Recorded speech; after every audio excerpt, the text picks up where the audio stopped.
eu começo um livro? Né? Uma pergunta mais existencial do que ser ou não ser, eis a questão. Como que eu começo um livro? Como?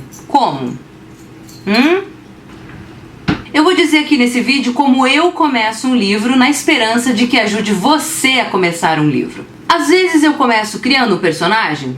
Sim, às vezes eu tenho um personagem e crio uma trama em torno desse personagem. Às vezes eu começo com uma premissa. Sim, às vezes eu começo com uma premissa. E se eu colocasse um alienígena no meio da Segunda Guerra Mundial? Essa história já existe, tá, gente? Se chama Predador. Às vezes eu organizo um esqueleto em que eu sei o que vai acontecer em cada capítulo.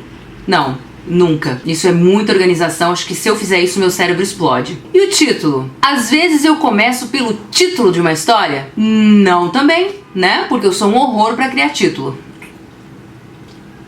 Tá, no geral, como é que eu começo uma história? Lembrando, né, gente, que isso não é um método, às vezes funciona, às vezes não funciona. Básico.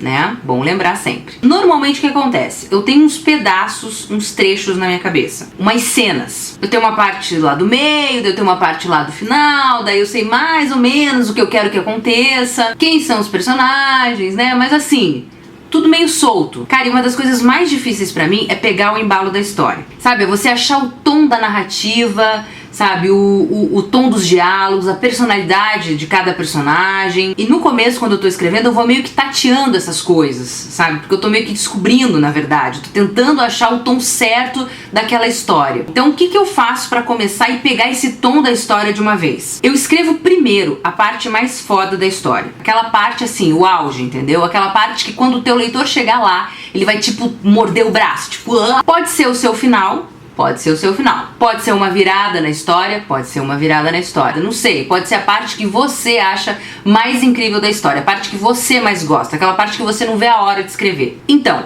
eu começo escrevendo esse pedaço. Só pra você entender. Se a minha história fosse, por exemplo, Orgulho e Preconceito, da Jane Austen, eu começaria escrevendo pela parte que o Mr. Darcy se declara pra Elizabeth e toma uma voadora na boca, entendeu? Que é a hora que ela fala, ah, meu querido, você acha que eu vou gostar de você? Se a minha história fosse Harry Potter e a Pedra Filosofal, sim, abafo o caso, não terminei de ler Harry Potter e a Pedra Filosofal, ok, né, tudo bem. Disfarce, isso aí você ignora essa informação. Mas vamos lá, eu vou falar da parte que eu mais gostei até agora. Se a minha história fosse Harry Potter, eu ia começar escrevendo pela parte em que o Harry encontra o espelho em que ele vê os pais, aquele espelho dos desejos lá, enfim, não lembro o nome do espelho, mas que ele vê os pais dele que morreram. O que acontece é que depois que eu termino de escrever essa parte mais incrível da história, a mais emocionante do texto, a que eu acho mais legal,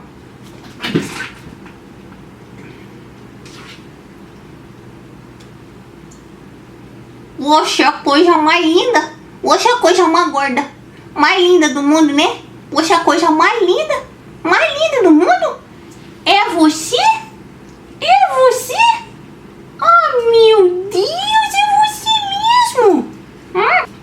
Voltando. O que acontece é que depois que eu termino de escrever essa parte mais emocionante do texto, eu tô tão ligada na história que eu já sei que tom que ela vai ter. Eu já sei como é que vão ser os personagens, eu sei como é que vai começar esse texto, como é que vai começar essa história, o dito do primeiro capítulo, eu sei como ele vai começar. Eu já sei como é que vai ser a história, como é que vai começar a história, o bendito do primeiro capítulo, que é uma sofrência. Então isso me ajuda muito, muito, muito, muito, muito. Lembrando, né, gente, isso não é um método, isso não é infalível, né? Não adianta ir lá no Procon depois reclamar de mim. Mas, se você tem dificuldade pra começar uma história, acho que vale você tentar dessa forma pra ver se flui melhor. Beleza? Espero que eu tenha te ajudado e não te atrapalhado, né? Porque se eu não te atrapalhei já é uma grande coisa. Aliás, essa é a minha missão, tentar não te atrapalhar e te ajudar de alguma forma. Beijo, tchau!